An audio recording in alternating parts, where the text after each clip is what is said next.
Hello mga Kabs and welcome back dito sa Team Canlas TV para sa isa na naman travel for food episode at welcome din dito sa tinaguriang Piña Capital of the Philippines at Food Basket of the Philippines, Bukidnon.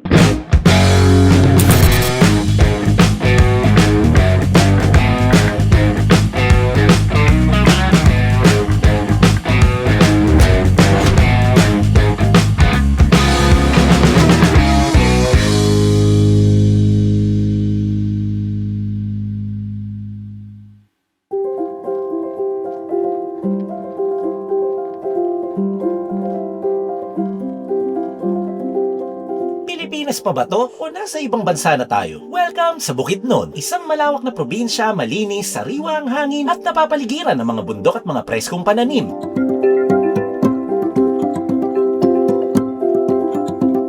Ang Bukidnon ay tinaguriang the Food Basket of the Philippines dahil dito nanggagaling ang malaking bahagi ng ani ng bansa, mga gulay, prutas at iba pang mga sariwang produkto na umaabot sa iba't ibang sulok ng Pilipinas. At bukod pa dyan, kilala rin ito bilang Pineapple Capital of the Philippines.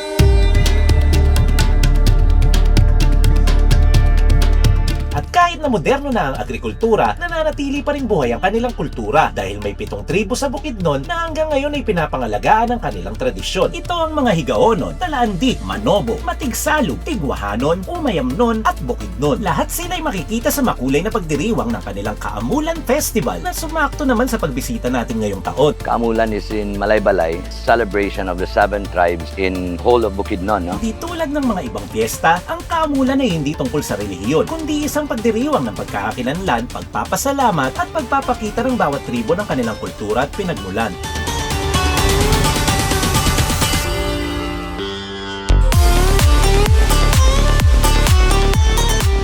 Bukidnon was really known for making good ham. We tend to use pineapple, like us, meat tenderizer for flavor, like our humba in Cagayan. A lot of people uses pineapple. You can find this pineapple ice cream, no? Super nice ice cream. Maraming varieties of dishes siniserve on your way to Bukidnon. At pagdating naman sa usapang kainan, alamin natin kung ano nga ba ang meron sa probinsyang to at kung bakit maraming nagsasabi na dito mo mararamdaman ang Pilipinas na para kang nasa ibang bansa. At nakarating na nga tayo dito sa ating first stop. Welcome dito sa Kumaykay Farm kung saan titikim tayo ng mga farm-to-table na pagkain at titikim tayo ng mga lutong Bukidnon. Tara, pasok tayo dito sa loob. Tikman natin at tignan ang mga menu. Let's go! Parang may batis. Kung ewan ko kung naririnig ng audio natin ngayon, pero running po ang tubig ngayon na naririnig nyo. Doon sa may tulay na yon. Hello po, Chef. Hello. Good afternoon po, Chef Ton. I'm Chef po ng Kumaykay. Nice meeting you po. Curious lang ako bago tayo mag-start, Chef. Ano po ang ibig sabihin ng Kumaykay? Kumaykay is a name from the river. Ayun pala yung river na nandun. No? Kaya pala ganda. Nakita ko nga may mga nagkakamping pa nga. No? Actually, Kumaykay River, named Kumaykay because before daw, ang livelihood ng mga natives, Tukaykay Gold. So that's why it's called Kumaykay River. And we named the resort after that river. Dito po sa Kumaykay, ano po ang bestseller o pwede nyo pong i-recommend na orderin namin today? Sandwich na tawag namin doon is Ruben Padilla sandwich talaga yun. Robin Padilla, interesting. Bakit po tas tinawag na Robin Padilla, if I may ask po? Ano yan sa kaibigan ng may-ari, si JJ Javier. It was created by a friend of mine, the idea, Mark Schultz. Oh, Mark, I'm including you, JJ, why don't you make a Ruben sandwich? Call it Robin Padilla sandwich. Kasi it sounds like Ruben sandwich, Robin Padilla sandwich. It's like gagawa tayo next ng instead of Monte Cristo, Monte Cristo Aquino sandwich. Di ba? Parang ganon. Parang patawa lang. Okay, nandito na tayo sa loob ng kitchen. As you can see, mga Kabs, napaka-organized po ng kitchen dito. At meron pong mauna natin, Chef. Gawa na lang tayo ng aliyo olio pasta. Oil-based pasta. Aliyo, beans, garlic, onions, oil. Alio and olio, garlic and oil. Yan, meron agad tayo natututunan. Pagkatapos nyo na inilagyan siya ng konting tubig, chicken powder na pampalasa, tapos hinulog na yung pasta, sabay halo para mas lumasa. Nilagyan na rin ng konting kick ng chili flakes, tapos yung bagong pitas na parsley, hinalo-halo, at nilagyan ng extra olive oil sa dulo. Ganun lang kabilis, plating na agad ang next, pinudpuran ng parmesan cheese, nilagay na rin ng fried garlic, tapos may bonus pang mga black olives, konting patak ng garlic aioli, at para sa pamartner nito, hindi mawawala ang toasted garlic bread. It's very simple. It should come with a little spice. I just tweaked it a bit by adding garlic aioli since I think it tastes better, especially when it's cooked properly, al dente, with just olive oil and a lot of garlic, a little bit chili flakes, and parsley. Just salt and pepper. Ito yung beef namin na smoke last week, 12 hours, 31 kilos. Sobrang lambot niya na pag ganon. Oo. Ang galing, dinaanan lang na ganon. No? Yung ginawa mo pa lang, chef, katibayan na yun. Ayun, init na po dito. Sa stove, bango, ang bango nung ano, chef, ang bango nung pagkalagay mo parang maamoy na agad siya. Masyadong maano. Oo nga. Ang ganda. Ang ganda, ang lambot, ang amoy niya, ang bango. Papunta na siya dun sa final destination niya sa plating. Ayan. Ready na agad. 2 putahe agad ang nagawa ni Chef. Ganong kabilis. Ang susunod naman ay yung action star ng Pinas, Robin Padilla Sandwich. Ganun po kakapal ang bread ng sandwich. Ganda nga ng bread nila. Oh. Tapos lagyan lang natin ng konting butter para... So, pinahid na yung butter. Nilagay dun sa stove. Cut lang natin itong manipis. Ayan. Mga 100 grams yung ano. Yung gagamitin. Oo. Palaman na beef. Ayan siya. Naamoy mo yung bango ng beef na in-smoke. Tapos yan yung gagamiting palaman dito sa sandwich ni Robin Padilla. Oh. Ang ganda na agad oh. May 1 minuto na ba yun? Parang ganun siya oh. Ito na yung ina-assemble na sandwich ni Robin Padilla. Tapos ito na yung meat. Ilagay doon. Go slow. Tapos quick melt. Cheese. Tapos tuloy sila ng another liquid sauce. Ayun.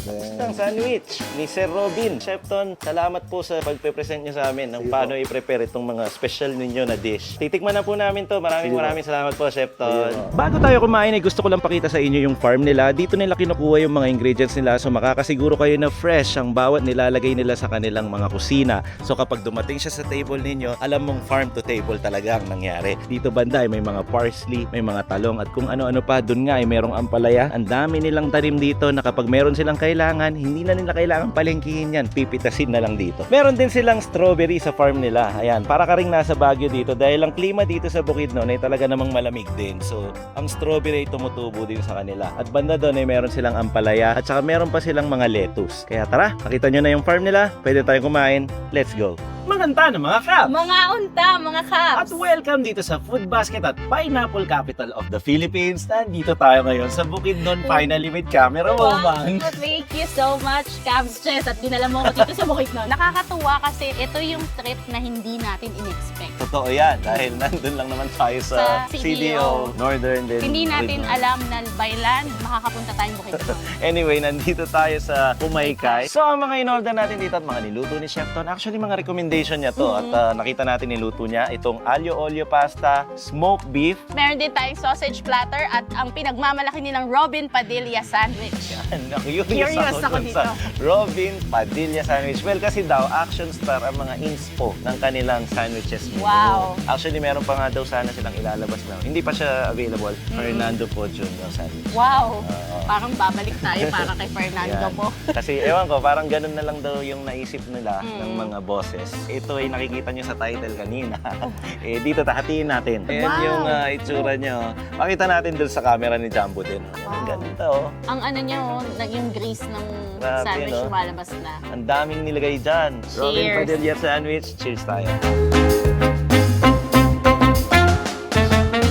Yung halo-halong flavor, pati yung quick melt niya, yun yung nagdadala ng pinakaalat. Yung sandwich mismo. Tapos yung beef, ito yung in-smoke lang naman ng 12 oras mga kabs na napakalambot na. Grabe, totoo yung sabi ni Mang Fatima kanina. Sabi niya, masarap talaga dito. Lamig ka ayo. Parang salad na nilagay kasi yung crunch yun yung nagdadala. Bawat kagat mo, oil ng beef, yung smoky na lasa nito, kasama ng mga crunch, mapipil mo At sa saka, bibig mo. sobrang fresh ng mga vegetables. Kasi literal na farm Ito to lang yan. table. Ninanim nila, hinugasan nila, isinerve nila. Siguro, kaya siya merong taro chip. Habang nasa bibig mo pa yung sandwich, Akala- susunod mo to. Akala ko kanina yung ano to, yung brand ng chichirya. Mukha siyang potato chip. May dip sila dito. Yung color white. Ang sarap nito. Ito pa lang ang... Sabi natin, Bukidnon, marahil hindi ito local dish. Na- Possibly, ano to, may pagka-international na rin. Kasi ganyan yung setup. Pero meron silang homemade na mga sausage dito. Meron silang chorizo na gawa nila. Tapos ito naman, Cumberland. Pwedeng-pwede daw sa mga bata. Tapos ito naman ay kielbasa, European-style sausage. Isa siyang Polish kind of sausage. Pinaghalong, pwede siyang pork lang or pork beef blend. Ako, dun ako sa Pinoy. Dito ako sa kielbasa. Kamayin ko. Parang siyang actually yung isang Ano ba yung siya? Parang ganun Ito, siya. matamis. Ito, Garlic na matamis. Ito naman yung kinain mo. Pero mas naman yung chorizo. ito, yung pambata. Oo nga, pang hotdog daw. Yung crunchy, ang ganda ng texture niya sa bibig. Yung parang may ginunguya kang malutong pero hindi naman malutong. Lasang-lasa mo yung smokiness nung ano. Saka alam mo yung sausages. texture ng hotdog-like texture, nung crunch. Yun eh. Oo nga. Ang pwede nga siyang pambata. Kasi not everyone will appreciate naman yung sausages eh. Lalo na kasi sobrang laman niya, siksik yung laman. So, ang iisipin ng iba may umay factor. Pero ito, Tama. pwedeng-pwede. Talagyan natin ng chili. Naman natin to, captions. Save for the best for Kaya last nga na. eh. Hindi, bago sige. Kung save the best for last, sige. Yung aglio olio. Haba. Hindi over. Sobrang saktong-sakto. Al Kasi dente. nalagyan niya lang ng tubig yan. The best pa yun sana kung agad mong kakagatan nito. Parang gusto kong lagyan itong chimichurri. Tikman ko. Ang bakit ng chimichurri? Pwede ba Actually, walang tinapay? tapon na. Wala na akong sabi. Kasi parang, sabi. Busog na sila. Pati na yan. Hindi na, huwag ka na mahiya. Kumuha ka na dito talaw. Tikman mo yung, ito daw kasi, pambata. so dito ka sa pambata. Subuhan mo na, Pambata. subuhan mo na. Subuhan mo. Oh, sweet. Dapat para kang bata. Hindi na nga lang eh. Kita na tayo sa last. Bilisan na Itabi natin muna kasi natin. marami pa tayo pupuntahan mga kabso. Ah. At saka maraming bonus clip itong palawas na to. Oo nga. Kasi ang magdadala dito bonus clip, nag-uumpisa pa lang tayo. Hindi, at Ngayon saka- pa lang sinasabi ko na. Sabi ko nga kanina, sa umpisa ng taste test, this is an unexpected trip. Hindi Unexpected namin talaga. alam na by land, makakapunta kami sa ibang probinsya na meron na namang ipepresent na kakaibang food na talagang, alam mo yun, yung ngayon pa lang nating matitikman at ma-appreciate. Ito, dito tayo, smoke beef na 12 oras. Hindi ko alam kung mag-e-effort ba ako, pero nagsasalita ako niya mga kaps ng parang kinakalabit ko lang yung baka. Oo nga, no? Hindi, wag na natin gamitan ng utensils, Sige. no? Ito, paghihiwalayin na natin ng walang ka-effort. Ayan Tignan mo siya. yung taba niya, parang naging bacon na, no? Alam mo yung shredded bacon? Alam mo, palapitin mo si Jumbo, gaganda yan. Tingnan mo, pakita natin kay Jumbo. Yan. Baka kunin niya pa yan. Diba? Diba? Tapos ito pa, tingnan mo. Nalulusaw yan. Tingnan mo ha. Alauna, alas 2, alas 3. Oo nga. Ang Oo lambot, nga. grabe. Ngayon lang ako nakakita ng baka na ganitong kalambot. Sobra. Kaya, beefy cheers. Beefy cheers. Oo nga. Alam nyo, mga kabs, pagpunta kayong Bukidnon Abulan o natin sa si mga Mitchell. taga Bukidnon, huwag nyo yung palampasin to. Punta kayo dito. Medyo ano lang ha, set expectation. Nasa ano siya eh, parang off-road. Kalooban. Kaloob-looban. Papasok ka pa, parang bundok. Hindi siya parang bundok kasi talaga eh. Papasukin mo pa yun. Medyo rocky road, maraming halaman, puno. Hindi lang ang food ang ma-appreciate mo dito. Yung nature, yung view, yung vibe. Mm. Ang lamig dito. Mm. Ang sarap kumain. Wala. Umaykay ito. Iba na. Umaykay po ang pangalan, no? Dito, ang sarap nito. Anyway, nag-uumpisa pa lang to. Mm-mm. Meron pa tayong mga pupuntahan. At sinasabi ko nga, ngayon pa lang, tantayin nyo yung bonus trip talaga.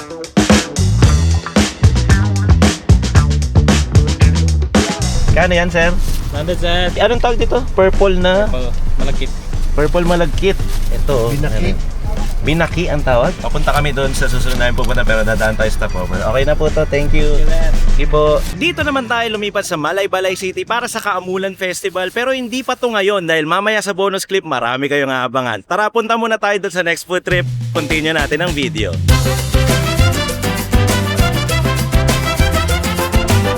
Siyempre para sa highlight ng video na to, magdi-dessert muna tayo saglit dahil dito sa Bukidnon ay uso ang mga pinya. At isa sa mga highlight ay yung pinya na ginawang ice cream at nilagay dun sa loob ng ice cream. Ito ay isang parang convenience store na bibili natin dun sa loob yung ice cream na titikman natin. Tara, pasok tayo dun sa loob. Ganito na siya, oh. Yan. Souvenir. Thank you po. May mga Cubs Nation pala tayo dito. Nagulat ako. Kayo, ma'am. Shoutout. Ito na. Kapili tayo ng lamesa dito. Dito na natin kainin itong mga dessert natin after natin kumain doon sa resto kanina. Oh.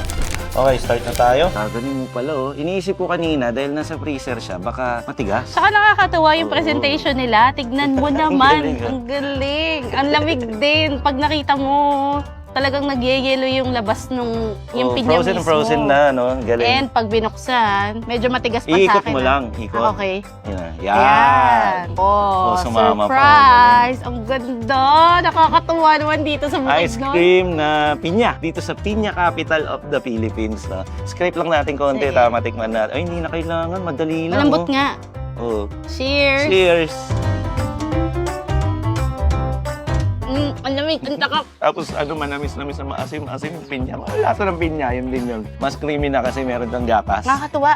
Pinapanood ng mga bata, tsaka ng mga anak namin to. Tingnan Tsaka mo. mga anak ninyo. Naku, Diyos ko, mapapabili sila. Tingnan mo, Capses, may pinya bits siya. Mm-hmm. Kaya yun yung ano, may Yung mga asim namumuya mo, tamis. no? Oo. Yung pinya bits. Yun yung asim ng pineapple, no? Totoo Siyang pinya na nilagyan lang ng gatas. Yun lang. Wala na akong explain na iba. Sabi ko pa naman hati tayo. Pero feeling ko kaya ko ubusin to. So, sorry sa cameraman namin kung usapan na kanya to eh. Ba't natatawa ka? Ba't nangyari ka? Kayo yung nasa bungad ng cameraman eh. Hindi ikaw. May solo ka pala, no? May sanggili ka. Hindi ko akalain na umabot hanggang Bukidnon ang Cavs Nation. Thank Ayun, may you Cavs so tayo much. dito. May Cavs tayo. Alam mo yung Alam nyo, kilig pa siya. Up to this point, after 7 years of vlogging sa buong Pilipinas, na-amaze pa rin kami na mayroong mga Cavs sa mga sulok-sulok ng Pilipinas. Sobrang na-appreciate at natutuwa ang mga puso namin. Actually, hindi na naman kami, buong grupo natutuwa. No? Parang ito yung mga hard work pays off. Naabot natin yung mensahe. Tsaka isipin mo Naabot kasi, natin yung mensahe sa buong Pilipinas. feeling ko talaga, normal na tao lang naman tayo. Normal na tao. Normal naman talaga. Hindi, I mean, hindi naman tayo, wala tayo sa celebrity status. Para Yeah. kiligin ka pa or anuhin ka. Never natin Mas, ano yun. mas kinikilig ako, nakinikilig sila na nakikita tayo. Kasi sa isip-isip ko, normal na tao lang tayo eh. Parang normal, ano lang na, casual tayo lang ba? sikat, no? Oo nga. Anyway, ito, enjoy na enjoy kami sa dessert na nakakalimutan natin mag-focus dito. Kapag pumunta kayo ng Northern Mindanao, is either CDO or saan mang karatig ano bayan, to? malapit lang ang Bukidnon. At saka, actually, yung Bukidnon, isa yata sa pinakamalaki sa Mindanao, kung di ako Biggest nagkakamali. province in Mindanao. Tama po ba? Biggest province in Mindanao? Oh, ayun, sabi ng mga tour guide Sabi natin. ng ating mga tour guide na nandun, Lokal kaway-kaway yan. kayo Oo. dyan. Ayun Tour pa si guide ka? Chow Crowd. Tour guide din. Masarap Masarap yung melon. melon? Uwe! Dapat ka dito. Kanina kasi si Jumbo, may bili na nito. Oo nga, pinatan may niya pa. melon. Thank you, Chow. Babawasan lang namin ng konti yung ano mo, melon. Nga. Uy, oo nga.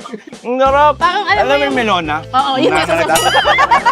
Sabihin ko yung melon ng ice cream. Ang sarap. Well, Bukidnon, I love you.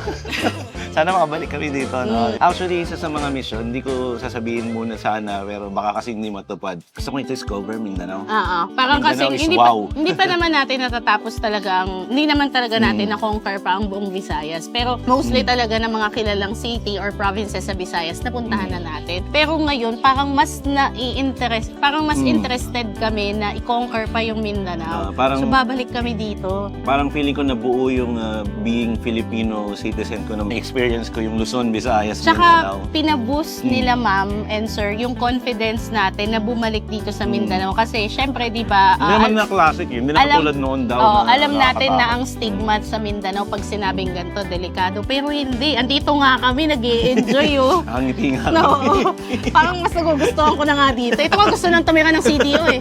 Bukidnon! Bukidnon. Bukidnon. Bakit gusto tayo mapunta doon mo gustong tumira? Oo, depende yun eh. Sa nakikita. Feeling ko dahil dessert na to, hanggang dito na lang muna. Pero kayo mag-alala, marami pa tayong nakaabang. Marami pa tayong Napalabas. pagsasamahang Ayan. video. Maraming salamat ulit. Oh, outro ko na. Mula dito, sa Bukidnon, ang Pinya Capital at Food Basket of the Philippines sa tinagurian. Ako po, si Capster. At ako naman si camera woman na nangalahati na ang pinya ice cream. Ito na lang ang huli nating cheers. Okay, Cheers! cheers!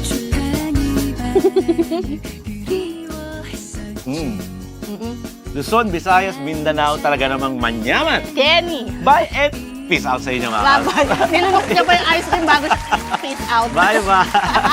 Thank you sa mga taga Bukidnon. Thank you. Thank you sa mga taga Mindanao. Patakip mo na dun sa bagong lokal ng Dito na yung nakatira. Welcome po kayo dito sa amin sa Bukidnon.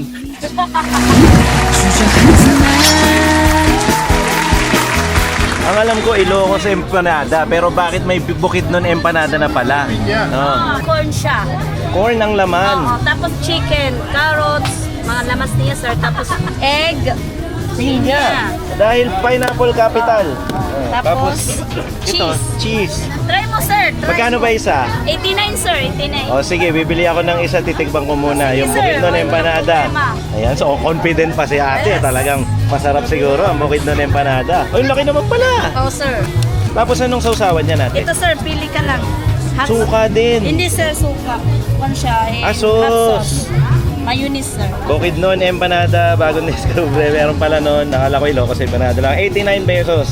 Okay, salamat ate. Thank you, sir. Thank you. Gusto mo rin? Oo, siyempre. Bukid nun, empanada. Oo, gusto ko. Ate, bigyan mo pa siyang isa ate. Panindigan mo yan tol, uubusin mo yan ha. Ano naman yan? Ano, meron siyang pinya. May pinya. Meron siyang pinya, meron siyang manok, tsaka meron siyang keso. Ito po. oh. Okay na po yan. Thank you po. Kapli ka pa, sir. Okay na yan ate. Uy, thank you so much. Thank you po. Lagyan natin ng sauce. Uy, anong sauce to, no? Parang sweet and sour ba to? Ako nga. Matamis. Matamis siya kasi may pinya. No? Yung manok medyo may parang dadagdagan yung alat, parang ganun. Pero pantay lang kasi may matamis naman. At tigim natin kayo dito kasi hindi ako naniniwala kay Jumbo. Lagi na lang masarap sa kanya. Ano ang suggestion mo? Galing may pinya, no? Ito po ang chef namin pagka nasa labasan kami. Nakuha naman nila yung crispiness nung Nung crust. Sa loob niya, parang Hawaiian pizza na. Oo nga, no? Doon nagiging yun yung game changer eh. Yung meron siyang pinya sa loob. Patingin mo kay Chao, hindi pa makaligtas si Chao. Sa food vlog na to, hindi lang ako ang maririnig nyo, pati opinion ng iba. Teka, parang ano siya eh. Pineapple pie. Oo! Kung merong peach mango pie, pwede siyang, pineapple pie. Tama, pizza na pineapple pie. Para sa akin, manamis-namis siya na Bukid doon empanada. Okay yun ah. Oo, bukid doon Ano empanada, di magkano ba? sa Manila nito? Pinya capital of the Philippines kasi, kaya nilalagyan nila ng pinya, yung empanada. Meron tayong nakita mga Welcome to Balay City. Ano nga po pala yung page niyo? Nikki Gonzaga po. Nikki Gonzaga, nilagay ko po dito yun. Yay, thank Sana you. po i-follow na mga Cub Station natin. Ingat Thank po, you, more power thank po. you, Thank you, thank you. So actually, sobrang daming pagkain ngayon dito sa Bukidnon dahil may festival sila. Hindi namin alam saan kami kakain ng hapunan. So mag-iikot-ikot muna kami para maghanap na mapipili namin. Marami kasi dito, may lechon, may ihaw-ihaw. Tapos meron din mga pagkain na meron din naman sa atin. Magkano isa? Pwede ko pong malaman anong tribe po ito? Mati Salo. Magkano po nga itong bracelet niya? 20. Kayo po may gawa nito. Kukuha po ako ng 5 po. Ito po. Iba-iba design. Ito po. Ayan, 5 bracelet para suporta po sa mga Matisalo na tribe. Thank you ate, bayaran na natin to. Binigay na natin sa grupo. Sa mga hindi nakakalam, di ko alam kung nabanggit ko na kanina, no? Ang Kaamulan Festival, tungkol sa 7 tribo ng Bukidnon. So, isa sa mga tribo na yon ay ang Matisalo na binilan natin ngayon. Kung kakayanin, ay susubukan din natin hanapin yung iba pa. Ano po ba tong tinda nyo? Ito, maprotektor to sa kasamaan. Galing sa anong tribe po?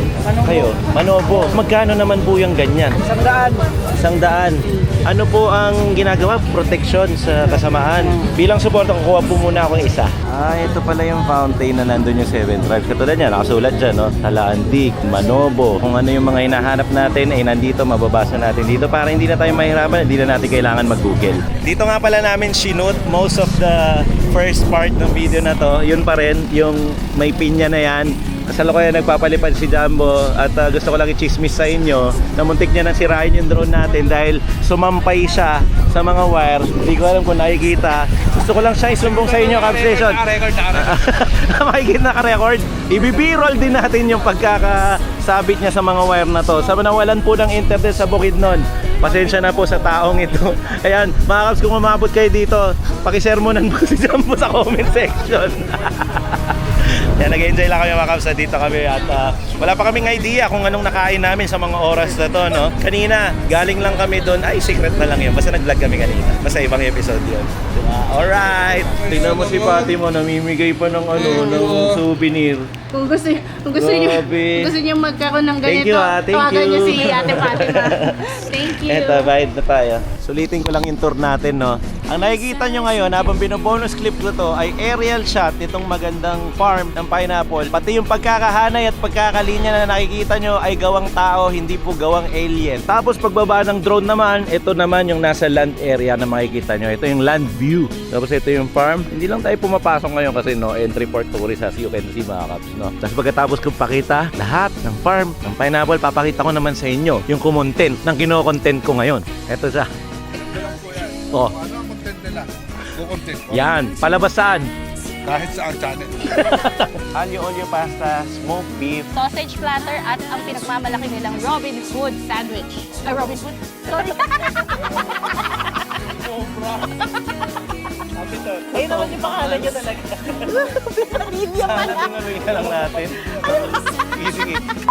Itong aglio olio pasta, smoked beef. Meron din tayong sausage platter at ang pinagmamalaki nilang Robin Padilla sandwich. 안아주겠니